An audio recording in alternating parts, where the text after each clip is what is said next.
حمد و ثنا، تعریفات، حمدات، امداد، تسبیحات، کبریائی، بزرگی، بڑائی اللہ ملک العلام ذو الجلال والاکرام کی ذات اقدس کے لیے خاص ہیں، جو کل کائنات کا خالق، مالک، رازق، مشکل کشا، حاجت روا، روزی رسا، بگنی بنانے والا، یخلق ما یشاء، جو چاہتا ہے پیدا کرتا ہے، یہب لمن یشاء اناثا، وہ مالک الملک جس سے چاہے بیٹیاں عطا کرے، وَيَهَبُ لِمَن يَشَاءُ الذُّكُورَ، وہ مالک الملک جس سے چاہے بیٹے عطا کرے، اَوْ يُزَوِّجُهُمْ ذُكْرَانًا وَإِنَاثًا، وہ مالک الملک جس سے چاہتا ہے بیٹے اور بیٹیاں عطا کرتا ہے، وَيَجْعَلُ مَن يَشَاءُ عَقِيمًا، وہ مالک الملک جو دینے پر قادر ہے، کسی کو کچھ بھی نہ دے، بانچ کر دے، اسے کوئی پوچھنے والا نہیں۔ بے شمار درود و سلام امام الانبیاء، امام الرسول، خاتم الانبیاء، خاتم الرسول، امام القبلتین، سید الثقلین، جد الحسنین، امام الہدا، خیر البراء، بدر الدجا، شمس الضحیٰ، آپ کے اور میرے رہبر، رہنما، پیشوا، مقتدا جناب محمد رسول اللہ صلی اللہ علیہ وآلہ وصحبہ وسلم کے لیے۔ احباب گرامی، جیسا کہ آپ جانتے ہیں،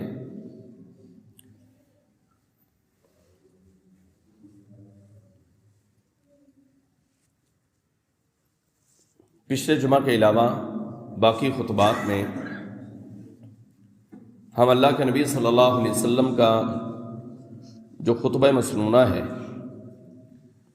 اور رسول اللہ صلی اللہ علیہ وسلم جو خطبہ ارشاد فرمایا کرتے تھے، مسلسل اسی پر بات کرتے آ رہے ہیں اور آپ سماعت کر رہے ہیں، سن رہے ہیں۔ اللہ کے نبی صلی اللہ علیہ وسلم خطبے میں جو آیات کریمہ تلاوت کیا کرتے تھے، ان میں سے 2 آیات کے اوپر ہماری گفتگو، ہماری بات ہو چکی ہے، اور 2 آیات کریمہ باقی ہیں، انشاءاللہ ان کے اوپر بھی میں بات کروں گا۔ اللہ رب العالمین سے دعا ہے اللہ ذو الجلال ہم تمام احباب کو سن سنا کے عمل کرنے کی توفیق عطا فرمائے۔ رسول اللہ صلی اللہ علیہ وسلم خطبے میں جو آیات کریمہ پڑھا کرتے تھے، ان میں یہ آیات بھی شامل تھی کہ یا ایھا الذین آمنوا اتقوا اللہ وقولوا قولا سدیدا، سورہ احزاب ہے، اور سورہ احزاب کی یہ 2 آیات کریمہ اللہ کے نبی صلی اللہ علیہ وسلم ان کی بھی تلاوت فرماتے تھے کہ اے ایمان والو، اللہ کا تقوی اختیار کرو، اللہ سے ڈرو، اللہ کی عبادت کرو، اس کا خوف اپنے دل میں رکھو، اس کی محبت اپنے دل میں پیدا کرو۔ وَقُولُوا قَوْلًا سَدِيدًا، اور ساتھ ہی فرمایا کہ بات کہو تو سیدھی، سچی اور کھری بات کہو۔ اور پھر اس کا فائدہ بھی ذکر کیا اگلی آیت کریمہ میں، يُصْلِحْ لَكُمْ أَعْمَالَكُمْ وَيَغْفِرْ لَكُمْ ذُنُوبَكُمْ۔ سیدھی، سچی اور کھری بات کہنے سے ایک تو تمہارے اعمال کی اصلاح بھی ہو جائے گی، اور اللہ رب العالمین تمہارے گناہوں کو بھی معاف فرما دے گا۔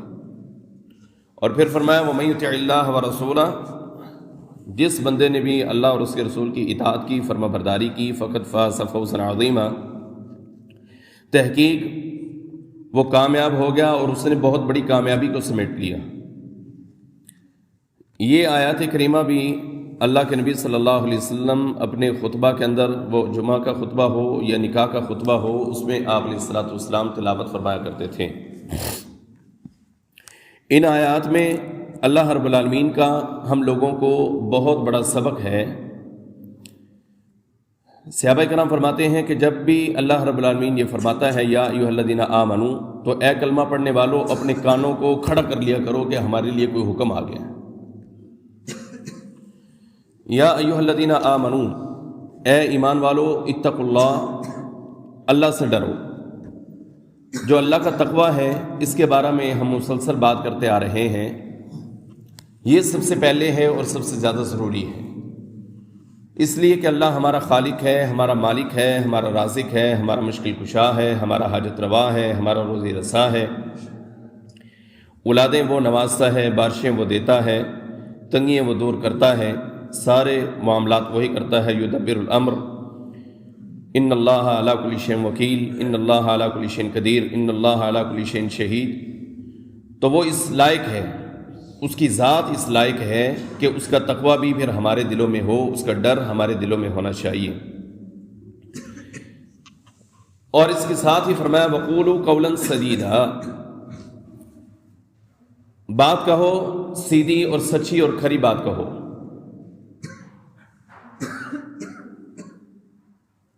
سدید کا ایک معنی امام طبری رحمہ اللہ نے عدل لیا ہے کہ اللہ رب العالمین یہ فرما رہا ہے کہ اے ایمان والو، اللہ کا خوف اپنے دلوں میں رکھو، اس کا تقوی اختیار کرو۔ وقولوا قولا سدیدا، بات کہو تو عدل کی بات کہو، عدل انصاف والی بات، یہ اللہ کو بڑی پسند ہے۔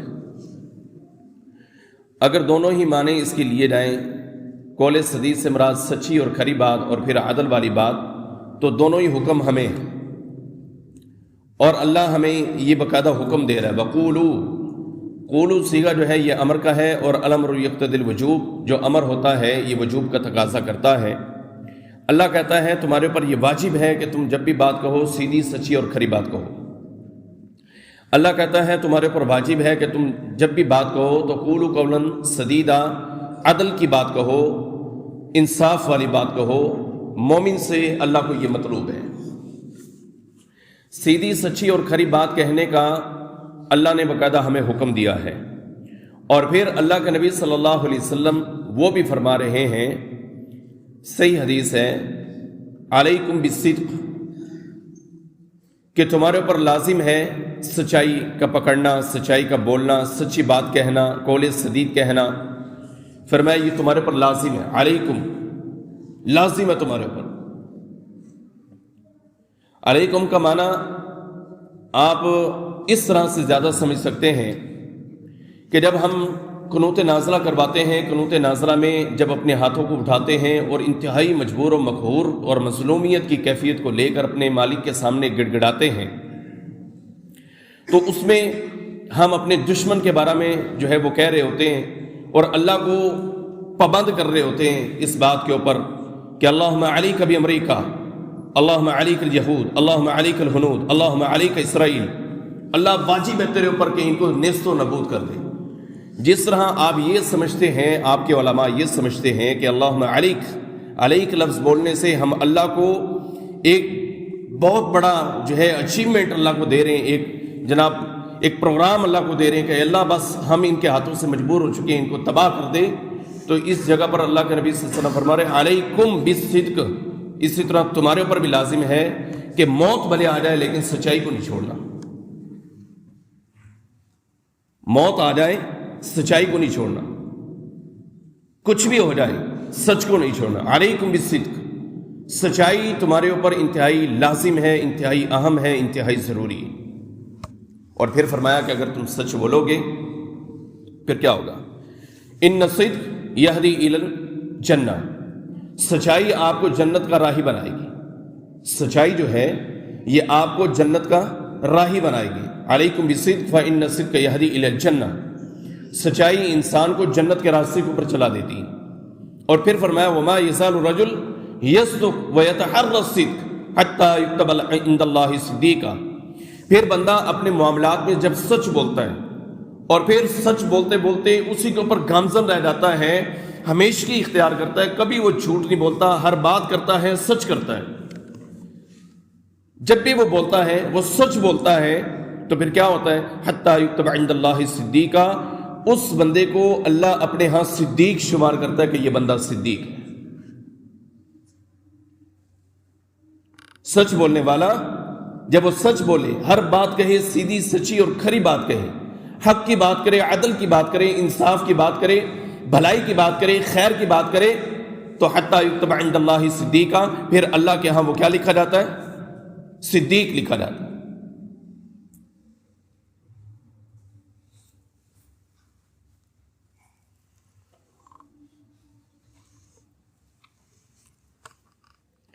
اللہ کے نبی صلی اللہ علیہ وسلم کے بھی ایک دوست ہیں جن کو اللہ نے صدیق کہا ہے۔ اب دیکھیں، ایک عام آدمی سچ بولے اور سچ کی بات کرے وہ صدیق ہو، تو پھر اس شخصیت کا، ان کا مقام، ان کا رتبہ ان کی عزت، ان کا مرتبہ وہ کتنا ہوگا کہ جسے اللہ صدیق قرار دے رہے ہیں کہ اے اللہ کے نبی صلی اللہ علیہ وسلم، یہ آپ کا بندہ جو ہے یہ صدیق ہے۔ والذی جاء بالصدق وصدق بہ اولئک هم المتقون۔ ہمارا ایک بہت بڑا طبقہ جو ہے انہیں کسی معاملے میں بھی وہ شمار نہیں کرتا، وہ یہ سمجھتے ہیں کہ اللہ کے نبی صلی اللہ علیہ وسلم نے آنکھیں بند کی تھیں تو سارے صحابہ منافق ہو گئے تھے، نعوذ باللہ من ذالک۔ اور سچائی یہ ہے والذی جاء بالصدق وصدق بہ اولئک هم المتقون۔ ایک شخصیت آئی ہے سچائی کو لے کر، اور ایک شخصیت وہ ہے جو کہہ رہے ہیں نہیں بالکل حق ہے، حق ہے۔ ابو جہل بھی بات کر رہا تو وہ کہہ رہے حق ہے، اللہ کے نبی نے کی ہے، کہاں کی ہے، کہا کہ حق ہے، پوچھا نہیں اللہ کے نبی علیہ السلام سے۔ اللہ فرماتے ہیں یہ متقی ہے۔ اور پھر ایک اور بات یہاں سے ایک پوائنٹ نکلتا ہے، سچائی بولنے سے انسان کے دل میں تقوی آتا ہے، اور سچ بولنے والے کو اللہ کہہ رہے ہیں اولئک هم المتقون، یعنی اللہ کا یہ جو حکم ہے یا ایھا الذین آمنوا اتقوا اللہ وقولوا قولا سدیدا، مجھے یہ سمجھ میں آتی ہے کہ اللہ کا تقوی سچائی سے پیدا ہو جائے گا۔ اگر آپ سچ بولیں گے تو پھر اللہ کا تقوی پیدا ہو جائے گا، اللہ کا ڈر پیدا ہو جائے گا، اللہ کا خوف پیدا ہو جائے گا دلوں کے اندر، کیا کہ اللہ مجھے دیکھ رہا ہے، وہ کسی جگہ پر بھی وہ جھوٹ نہیں بولے گا۔ اتقوا اللہ وقولوا قولا سدیدا، اللہ فرما رہے کہ اللہ سے ڈرو اور بات کرو، سیدھی سچی کھری بات کرو، اور عدل کی بات کرو، انصاف کی بات کرو۔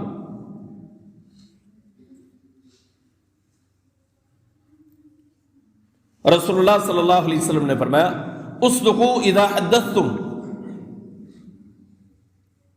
فرمایا 6 کام ہیں، 6 کام، ان 6 میں سے میرے موضوع کے حوالہ سے پہلا کام یہ ہے کہ اللہ کے نبی علیہ السلام فرما رہے ہیں کہ اصدقوا اذا حدثتم، جب بھی تم بات کرو سیدھی اور سچی بات کرو، اور یہ 6 باتیں تمہیں جنت میں لے جائیں گی۔ ان میں سے پہلی بات یہی بات ہے کہ آپ جب بھی بات کریں تو آپ سچ بولیں۔ لیکن افسوس سے کہنا پڑتا ہے ہمارے معاشرے کے اندر، ہمارا معاشرہ اس طرح سے جو ہے وہ اس طرف چلا جا رہا ہے کہ ہمارے ہاں سچے کی کوئی زندگی نہیں، اور جھوٹے کو ہم سر پہ بٹھاتے ہیں اور سمجھتے ہیں کہ یہ ٹھیک ہے۔ جو اپنی چرب زبانی سے لوگوں کو الو بنا دیتا ہے، جو اپنی چرب زبانی سے لوگوں کے دلوں کو جیت لیتا ہے، ہم سمجھتے ہیں کہ یہ بندہ ٹھیک ہے، اور سچ بولنے والا ہم اسے جھوٹا قرار دے دیتے ہیں۔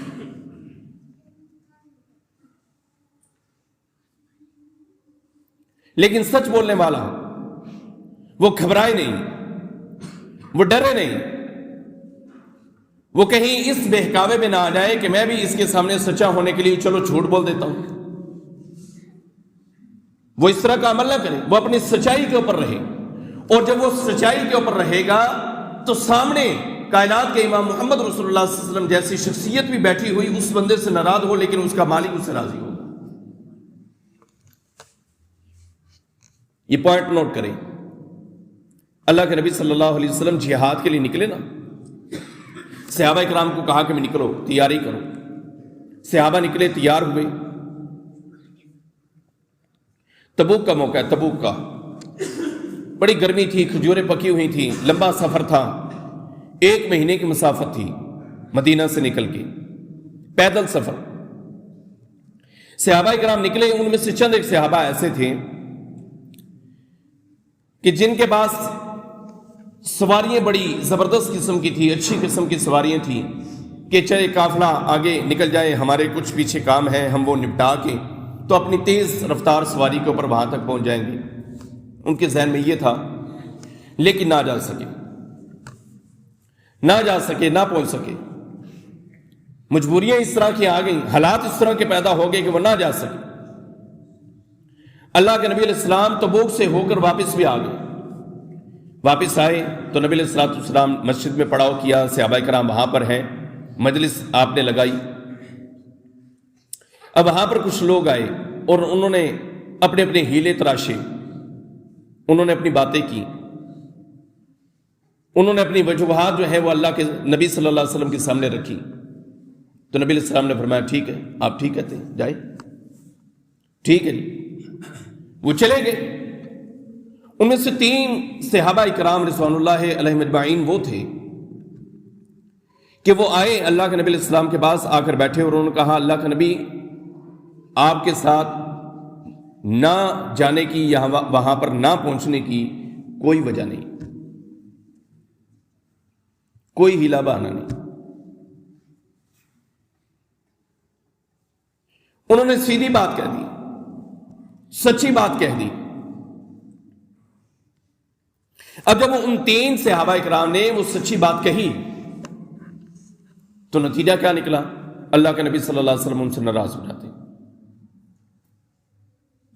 بتقاضا بشریت ہے نا، آپ باقیوں کو چھوڑ رہے ہیں کہ ٹھیک ہے جی آپ نے بات کی، بالکل ٹھیک ہے آپ چلے جائیں، لیکن یہ 3 انہوں نے سچ بولا، سیدھی بات، سچی بات، کھری بات کہہ دی۔ اللہ کے نبی صلی اللہ علیہ وسلم ان تینوں سے ناراض ہو گئے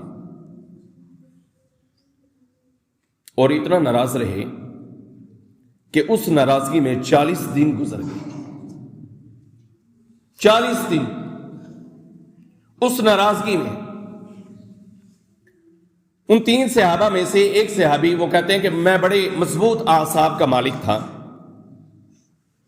میں مسجد میں جایا کرتا تھا نماز پڑھنے کے لیے، اور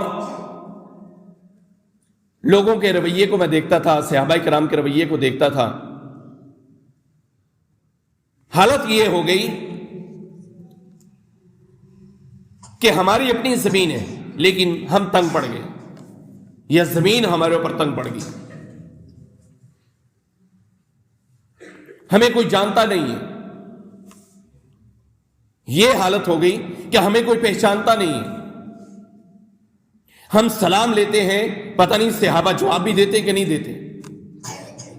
حتیٰ کہ ایک صحابی کہتے ہیں کہ میں نے اللہ کے نبی علیہ السلام کو سلام کیا لیکن میرے دل کو تسلی نہ ہوئی کہ پتہ نہیں اللہ کے نبی نے جواب بھی دیا کہ نہیں دیا۔ ضاقت علیہم الارض بما رحبت، اپنا شہر، اپنا ملک، اپنا وطن، اپنا گاؤں، اپنا گراں، اپنا محلہ، اپنی گلی، اور کوئی جانے نہ، کیا کیفیت ہو سکتی ہے؟ آپ غور کر کے دیکھیں۔ میں اس گلی میں رہتا ہوں، 4 دن یہ گلی والے مجھے بلانا چھوڑ دیں تو میں جانا ہی پسند کروں گا کہ بندہ کہیں منہ کر جائے۔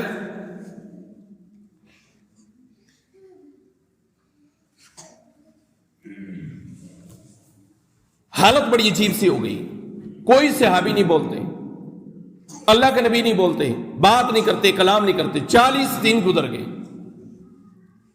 اور پھر یہاں تک نہیں رکے، 10 دن اور ڈالے، اور ان 10 دنوں میں ایک اور سزا دی گئی۔ وہ سزا یہ تھی کہ ان تینوں کی بیویوں کو حکم ہے کہ وہ انہیں چھوڑ کر چلی جائیں،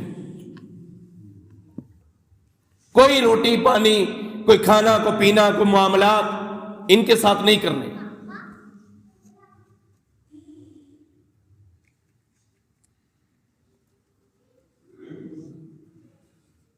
کیوں نہیں کرنے؟ یہ کوئی وجہ نہیں پیش کر سکے، انہوں نے کوئی بہانہ نہیں لگایا، کوئی ہیلا نہیں تھا۔ اللہ اکبر۔ اب 50 دن گزر چکے ہیں جی، 50 دن صحابہ کرام کے ساتھ اس طرح کے گزرے ہیں کہ اللہ کے نبی علیہ السلام بھی ناراض، صحابہ کرام بھی ناراض، بیویاں بھی ہٹا لی گئی، بے بیویوں نے نہیں رہنا۔ کوئی ایک آدھے بزرگ تھے بیچ میں، ان کی بیوی ان کے پاس رہی تھی، وہ بھی اللہ کے نبی صلی اللہ علیہ وسلم کی اجازت کے ساتھ کہ وہ اور کچھ کر نہیں سکتے۔ 50 دن گزرے، اللہ نے آسمان سے ایک وحی اتاری، اور وحی اتار کر کہا کہ اے اللہ کے نبی صلی اللہ علیہ وسلم، جن سارے لوگوں نے آ کر حیلے اور بہانے آپ کے سامنے پیش کیے ہیں، باتیں پیش کی ہیں، اپنی وجوہات آپ کے سامنے رکھی ہیں، سارے جھوٹے، سارے جھوٹے، سارے منافق۔ اور جن 3 صحابہ نے کوئی وجہ آپ کے سامنے پیش نہیں کی، کوئی ہیلا نہیں لگایا، کوئی بہانہ نہیں لگایا، ان تینوں نے سچ بولا ہے، اللہ نے ان کی توبہ کو قبول کر لیا، اللہ ان کو معاف کرتا۔ اللہ کے نبی علیہ السلام نے بات سنی، صحابہ کرام کو بگایا۔ دیکھ بتقاضا بشریت، اللہ کے نبی علیہ السلام کو بھی معلوم نہیں ہو سکا ان کی بات سے کہ یہ سچ کہہ رہے ہیں، یہ جھوٹ کہہ رہے ہیں۔ ہم کہتے ہیں عالم الغیب ہے، ہم کہتے ہیں اللہ کے نبی عالم الغیب ہے۔ دیکھو یہ سینس کی بات ہے. 4 سال سے میں اس مسجد میں خطیب ہوں اور آج تک کسی مسلک کی ترجمانی نہیں کی، قرآن و حدیث کی ہے. قرآن و حدیث کی ترجمانی کتنی سمپل اور سادہ بات ہے. اللہ کے نبی علیہ السلام کو پتہ ہی نہیں چلا کہ یہ سچ کہہ رہے ہیں یہ جھوٹ کہہ رہے ہیں، حتیٰ کہ 50 دن گزر گئے ناراضگی کے. اللہ کے نبی ناراض ہو گئے اپنے صحابہ سے.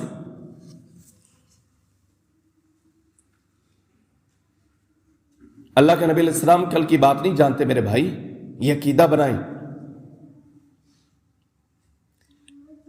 تھوڑی سی بات کر کے پھر اسی بات کو ٹچ کرتا ہوں. ہجرت کا جب حکم آیا نا تو اللہ کے نبی علیہ السلام کو کہا کہ ابو بکر صدیق رضی اللہ عنہ کو آپ نے ساتھ لے کر چلنا ہے، پہلے صحابہ کرام کو بھیج دیں. تو نبی علیہ السلام نے علی المرتضیٰ رضی اللہ عنہ کو اپنے بستر پر وہاں پر چھوڑا. گھر میں کچھ مانتے تھی وہ دینی تھی وہاں پر رکھا. ابو بکر رضی اللہ عنہ اور عامر بن فہیرہ رضی اللہ عنہ وہ غلام تھے، ان کو لے کر جو ہے وہ چلے گئے. جب مدینہ میں پہنچے تو وہاں پر ایک استقبال تھا، اور جب استقبال تھا تو وہاں پر وہ جویریات مغنیات بچیاں کھڑی تھی اور وہ کچھ ترانے پڑھ رہی تھی، اور اس میں وہ کہہ رہی تھی طلع البدر علینا من ثنیات الوداع ورب الشکر علینا من دعا للہ داعی. یہ انہوں نے کلمات ادا کی اور پھر فرمایا آگے ففینا رجل یعلم غدا، ہم میں ایک بندہ ایسا ہے جو کل کی بات جانتا ہے. اللہ کے نبی نے فرمایا بس روک دو اس بات کو، اس بات کو روک دو. طلع البدر علینا یہ ٹھیک ہے کہ اللہ کے نبی آگے بدر کا چاند طلوع ہو گیا. من ثنیات الوداع، یہ وداع کی گھاٹیوں سے اللہ کے نبی آگے. اللہ کا شکر واجب ہو گیا کہ اس نے ایک بلانے والا داعی بھیج دیا، یہ بات بھی ٹھیک ہے. لیکن ففینا رجل یعلم غدا، اے بچیوں اے لڑکیوں یہ جملہ تمہارا غلط ہے، اس لیے کہ محمد رسول اللہ صلی اللہ علیہ وسلم کل آنے والے کی بات نہیں جانتے. اللہ اکبر. بار کیف 50 دن گزر گئے. صحابہ کرام گھروں میں محصور ہے. ہمت جواب دے گئی کیونکہ شہر میں کوئی جانتا نہیں، مدینہ میں کوئی سلام نہیں لیتا، مسجد میں داخل ہوتے ہیں تو کوئی سلام نہیں لیتا، کوئی بلاتا نہیں. 3 صحابہ ہیں. ادھر سے اللہ نے وحی اتاری، اللہ کے نبی کو خوشخبری دی. اللہ کے نبی نے صحابہ کرام کو بھیجا کہ جاؤ، اور صحابہ اٹھے اور دوڑ رہے ہیں، بھاگ رہے ہیں. اوپر والی چادریں کسی کی نیچے گر رہی ہے، کسی کی زمین پر لگ رہی ہے، بھاگ رہے دوڑ رہے کہ ہم ان 3 صحابہ کو جا کے خوشخبری دیں کہ تمہاری توبہ کا ذکر اللہ نے قرآن میں کر دیا. وَعَلَىٰ ثَلَاثَةِ الَّذِينَ خُلِّفُوا، وہ 3 جو پیچھے رہ گئے تھے اے اللہ کے نبی وہ سارے سچے، اور جنہوں نے آ کر ہیلے اور بانے پیش کیے یہ سارے جھوٹے.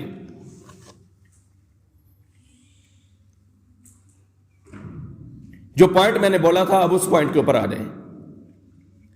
سچ بولنے والے کو پریشان نہیں ہونا چاہیے کہ کہیں اس کو برا سمجھا جا رہا ہے. وہ اس دھوکے میں نہ آ جائے کہ یہ جھوٹا جھوٹ بول کے اپنا نمبر لے جاتا ہے، چلو مجھے بھی کبھی بول لینا چاہیے. نہ نہ نہ نہ، یہ کبھی بھی اس دھوکے میں نہ آئے. آپ کی زندگی چلی جاتی چلی جائے، نوکری چلی جاتی چلی جائے، لیکن دوسرے جھوٹوں کو دیکھ کر جھوٹ نہیں بولنا، جھوٹ کا سہارا نہیں لینا.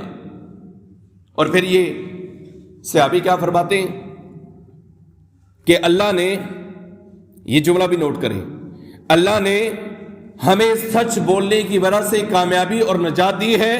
اب موت بھی آ جائے کبھی ہم سچ کے دامن کو نہیں چھوڑیں گے. جو مرضی ہو جائے سچ کو ہم نے نہیں چھوڑنا، سچ ہی بولیں گے، اس لیے کہ سچائی کی نجات ہوتی ہے اور جھوٹا کہیں نہ کہیں پھر بھی پکڑا جاتا ہے، پھنس جاتا ہے. اسی لیے اللہ کے نبی علیہ السلام نے بھی فرمایا علیکم بالصدق فإن الصدق یہدی الی الجنہ، سچ بولو، سچ آپ کو جنت کی طرف لے کر جائے گا. اور جو سچ بولتا ہے اور پھر اسی کے اوپر مداومت کو اختیار کرتا ہے، ہمیشہ سچ بولتا ہے، تو پھر وہ اللہ کے ہاں بھی صدیق لکھا جاتا ہے کہ یہ بندہ صدیق ہے.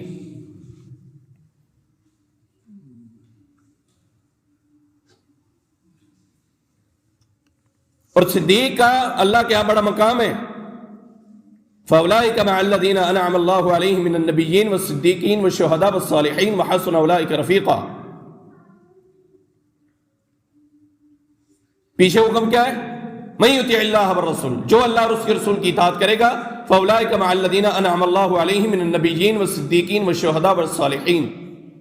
اللہ اور اس کے نبی کی اطاعت کرنے والا بندہ، ان کی بات کو ماننے والا، یا وہ نبیوں کے ساتھ ہوگا، یہ صدیقین کے ساتھ ہوگا، یہ شہداء کے ساتھ ہوگا، یہ صالحین کے ساتھ ہوگا۔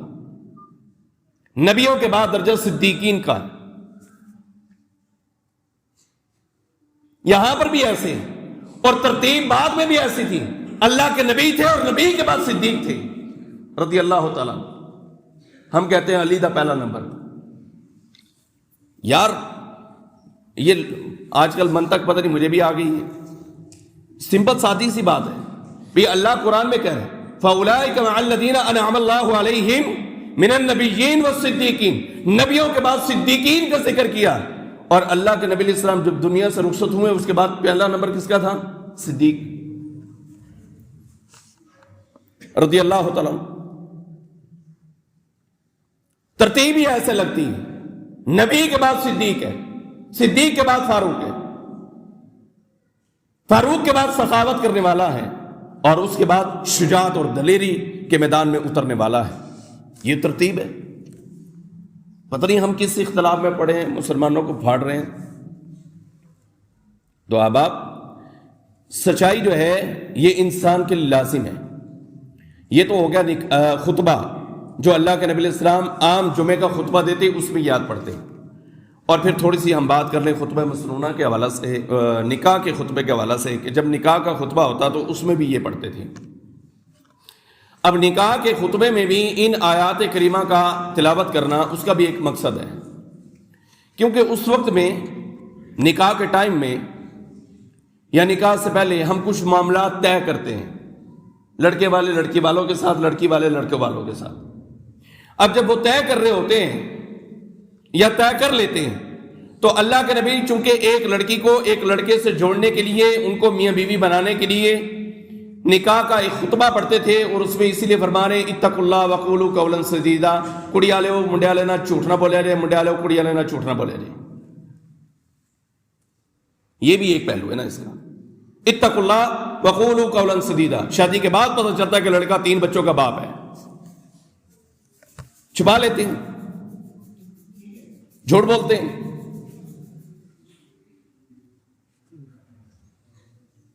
لڑکے والوں کو بعض دفعہ پتہ چلتا ہے کہ لڑکی کو اس کا چلے نکاح ہوا تھا اور اتنے سال رہا پھر ختم ہو گیا، چھپا لیتے ہیں، یا معاملات طے کرتے ہوئے جھوٹ بولتے ہیں بہت زیادہ، حق مہر لکھتے ہیں اور نہ دینے کا ہمیشہ کا ارادہ ہوتا ہے کہ کبھی دینا ہی نہیں۔ غلط ہے، یہ ساری چیزیں تقویٰ کے خلاف ہے۔ ٹائم رکھ سکتے ہیں آپ، معجل یا مؤجل، یہ دونوں جائز ہیں۔ معجل کہ آپ اسی وقت دے رہے ہیں، مؤجل ایک عین کے ساتھ ہے ایک حمزے کے ساتھ ہے۔ معجل کہ آپ نے اسی وقت ادا کر دیا، لو لیا 3 تولے سونا دے، 5 تولے دے، 10 تولے، 20 تولے، 20,000 50,000 لاکھ جتنا بھی ہے دے دیا، یہ لو جی یہ بچی کا حق ہے جی، وہ دے دیا۔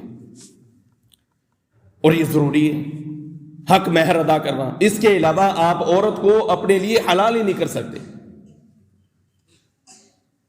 اللہ قرآن میں کہہ رہے ہیں کہ یہ وہ مہر ہے بِمَسْتَحْلَلْتُمْ بِهِ الْفُرُوجِ، کہ آپ عورت کو اپنے لیے حلال کرتے ہو اس کے ذریعے سے۔ معجل کہ آپ نے فوری ادا کر دی، ایک ہے مؤجل آپ ٹائم رکھ لیتے ہیں، آپ ٹائم کے ساتھ وہ ادا کرتے ہیں کہ جی میں 3 سال میں دوں گا، میں 4 سال میں دوں گا، یہ کر سکتے ہیں، قرآن میں ثابت ہے۔ موسیٰ علیہ السلام بندہ پھڑکا کے بھاگے نا جی، تو وہ شعیب علیہ السلام کے علاقے میں جا پہنچے، ادھر دیکھا کہ بچیاں پانی کھینچ رہی ہیں اور بھی ریوڑ والے بہت زیادہ ہیں، تو بڑے نوجوان طاقتور تھے، آخر پیچھے ایک دھونسا لگا کے بندہ ختم کر دیا تھا انہوں نے، بڑے طاقتور تھے۔ تو انہوں نے کیا کیا، بچیوں کو ایک طرف کیا اور بیچ میں ڈول ڈالا، اور اکیلے نے جو پانی کھینچا تو وہاں کے رہنے والے بھی حیران ہو گئے کہ بھئی یار عجیب آدمی ہے، اتنی طاقت، ڈول کھینچ دیا۔ خیر انہوں نے ساری بکریوں کو پانی پلایا۔ بچیاں پہلے ایک مثال کے طور پر شام کو 5 بجے گھر پہنچتی تھیں، وہ 3 بجے پہنچ گئیں۔ ابا بھی دیکھ کر حیران ہے کہ بھئی آج تسی پہلے کہ میں آ گئی ہیں۔ تو انہوں نے کہا ابا جی اس طرح کوئی نوجوان ویکھیا ہے، تو انہیں جناب پانی پیا دیتا سارے۔ اچھا فرمایا جاؤ پھر ان کو تلاش کرو، لے کر آؤ۔ وہ آئی نہیں، وہ بچیاں دوبارہ آئیں اور آ کر انہوں نے دیکھا موسیٰ علیہ السلام کو اور کہا کہ آپ کو ہمارے ابا جان بزرگ ہیں، وہ بلا رہے ہیں گھر پہ۔ موسیٰ علیہ السلام وہاں پر پہنچے، اور پھر یہ قصہ بڑا زبردست ہے، لیکن موقع محل کے مطابق میں وہاں پر چلتا ہوں جو میرے موضوع کے حوالہ سے ہیں۔ تو وہاں پر گھر میں آئے، بیٹھے، بات چیت کی، تو شعیب علیہ السلام نے کہا کہ بھئی ایک تو پریشان نہیں ہونا، اب آپ سیف جگہ کے اوپر آ گئے، یہاں پر اس طرح کا آپ کو کوئی مسئلہ نہیں ہوگا، جو لوگ آپ کے پیچھے لگے ہوئے تھے اب بے فکر ہو جائیں۔ اگلی بات یہ ہے کہ میں اپنی بیٹی آپ کے نکاح میں دیتا ہوں اس بات کے عوض کہ 8 سال ہماری بکریوں کو پانی پلائیں گے۔ اور پھر فرمایا فَإِنْ أَتْمَمْتَ عَشْرًا، اگر تو 10 کر دے تو یہ تیری نیکی ہے۔ 8 سال حق مہر میں یہ ہے کہ 8 سال ہماری بکریوں کو پانی پلائیں گے، ان کی خدمت کریں گے، تو اس بات کے عوض ہم طے کر لیتے ہیں، میں اپنی بچی کا نکاح آپ کے ساتھ کر دیتا ہوں، لیکن ساتھ ہی کہا اگر آپ 10 کر دیں تو یہ آپ کی مہربانی ہے۔ بات سمجھ میں آئی ہے؟ یہ مہر ہے۔ اب بھی کوئی بچی کا باپ جو ہے وہ بچے کے باپ سے اس طرح کی بات کر سکتا ہے، کوئی ممانعت نہیں ہے، بھئی آپ 3 تولے سونا ڈال دیں، اس کے بس ہم بچی کا نکاح آپ کے بچے کے ساتھ کرتے ہیں، لیکن اگر آپ اپنی طرف سے کوئی 5 تولے دینا چاہتے ہیں تو وہ بھی ہاں بھائی اچھی بات ہے۔ اب بندہ اسے بھی انا کا مسئلہ سمجھ لے اور براتیں وہاں سے گھر سے واپس چلی جاتی ہیں، تو یہ غلط طریقے ہیں۔ رسوم و رواج کرنے کے لیے بڑے تیار ہیں، دودھ پلائی، جوتا چھپائی، فلانا فلانا کام، بینڈ باجا برات، اور پھر وہ جناب بہت سارے لوازمات وہ اختیار کرتے ہیں جو نیکی کا اصل کام ہے، اس سے بڑے پیچھے بھاگتے ہیں۔ حق مہر نہیں دینا، لیکن خسرے نچا لینے، حق مہر نہیں دینا، انٹرنیشنل قسم کے سنگر کنجر بلا لینے کہ وہ آئے اور پروگرام کریں اور کھانے جو ہے وہ بھی چلے، اور ساتھ میں جناب گانے بھی ہوں اور پروگرام بھی ہوں، اسٹیج ڈرامے بھی ہوں، سارے ان کے اوپر بانٹے جا رہے ہیں۔ حق مہر نہیں دینا۔ حق مہر کی باری پہ آتے ہوئے لڑکوں والوں کو موت پڑ جاتی ہے کہ بھی ہم حق مہر کیوں دے رہی اتنا۔ بڑی بڑی فیملیز دیکھی ہیں، اینڈ ٹائم کے اوپر وہ کہیں گے 5000 لکھ لو، ہے کوئی یار گل کرنے والی؟ اپنی وسعت دیکھیں کہ اپنی حیثیت چلے، آپ دیکھ لیں۔ بندہ یہ سوچ رہے کہ یار 5000 دی میری اوقات ہے، میں 5000 دینے لگا ہوں، میری اوقات ہے 5000 کی، اور میری حیثیت تو 5 لاکھ کی ہے، 50 لاکھ کی۔ بندہ خود سوچ لے نا، صرف کیا دوسرے کو نیچا دکھانا مقصد ہوتا ہے۔ تو اللہ تعالیٰ کہتا ہے اتقوا اللہ وقولوا قولا سدیدا، اللہ سے ڈرو، سیدھی سچی اور کھری بات کہو۔ جو بھی آپ معاملات آپس میں طے کر رہے ہیں کوئی بندہ چھپائے نہ، طے کریں، پیار اور محبت سے کریں۔ مہر دینا لڑکے کی ذمہ داری ہے، کھانا کھلانا لڑکے کی ذمہ داری ہے، لوازمات اکٹھے کرنا سارے لڑکے کی ذمہ داری ہے، گھر کا جو سامان آنا ہے وہ سب لڑکے کی ذمہ داری، لڑکی کی کوئی ذمہ داری نہیں، لڑکی والوں کی کوئی ذمہ داری نہیں، ان کے اوپر بوجھ نہ ڈالیں۔ بعض براتیں اس لیے بھی چلی جاتی ہیں کہ سارے معاملات طے ہو جاتے ہیں، آخری دن میں آ کر کہا جاتا ہے کہ میرا منڈا آندا ہے ہونڈا سویک دیو گے تو برات لے آواں گے، ورنہ نہیں۔ اب نہ ہونڈا سویک بنے کسی ملک دے وچ تے نہ ہی اتنے جناب پہنچے۔ باپ بیچارہ اگر وہ اکٹھے بھی کرے پیسے تو ادھار مانگے گا، قرض لے گا، بینک کے پاس جائے گا، پھر نتیجہ کیا نکلے گا؟ وہ بندہ ایک گاڑی تو دے دیتا ہے لیکن اپنے مکان سے، اپنے جائیداد سے بھی وہ ہاتھ دھو کر بیٹھتا ہے، صرف کس لیے کہ میں نے ایک بچی کو بیانا ہے۔ آسانی کرو، یہ سرا ولا تعسرا، آسانیاں پیدا کرو، تنگیاں نہ پیدا کرو۔ لڑکی والوں کی کوئی ذمہ داری نہیں کسی بھی قسم کی، آپ کی ذمہ داری، لڑکوں کی ذمہ داری، اپنے پاؤں پر وہ کھڑے ہوں، اپنا گھر بنائیں، اپنا کمرہ تیار کریں، بیچ میں بیڈ شیڈ لے کر آئیں، فرنیچر تیار کریں، جو بھی آپ نے کرنا ہے، گاڑی لینی، سب کچھ کرنا ہے، لڑکوں کی ذمہ داری، لڑکیوں کی ذمہ داری نہیں۔ اور پہلے ہی سوچ کے لیتے ہیں کہ ایم بی ایم کڑی نے کیتا ہوئے چلو انہوں بینک دی جاب لوا دیں گے، اور لڑکیوں کی کمائی کے اوپر یہ سوچ رکھ کے رشتہ کرنے والوں یہ کبھی کامیابی نہیں ملنی۔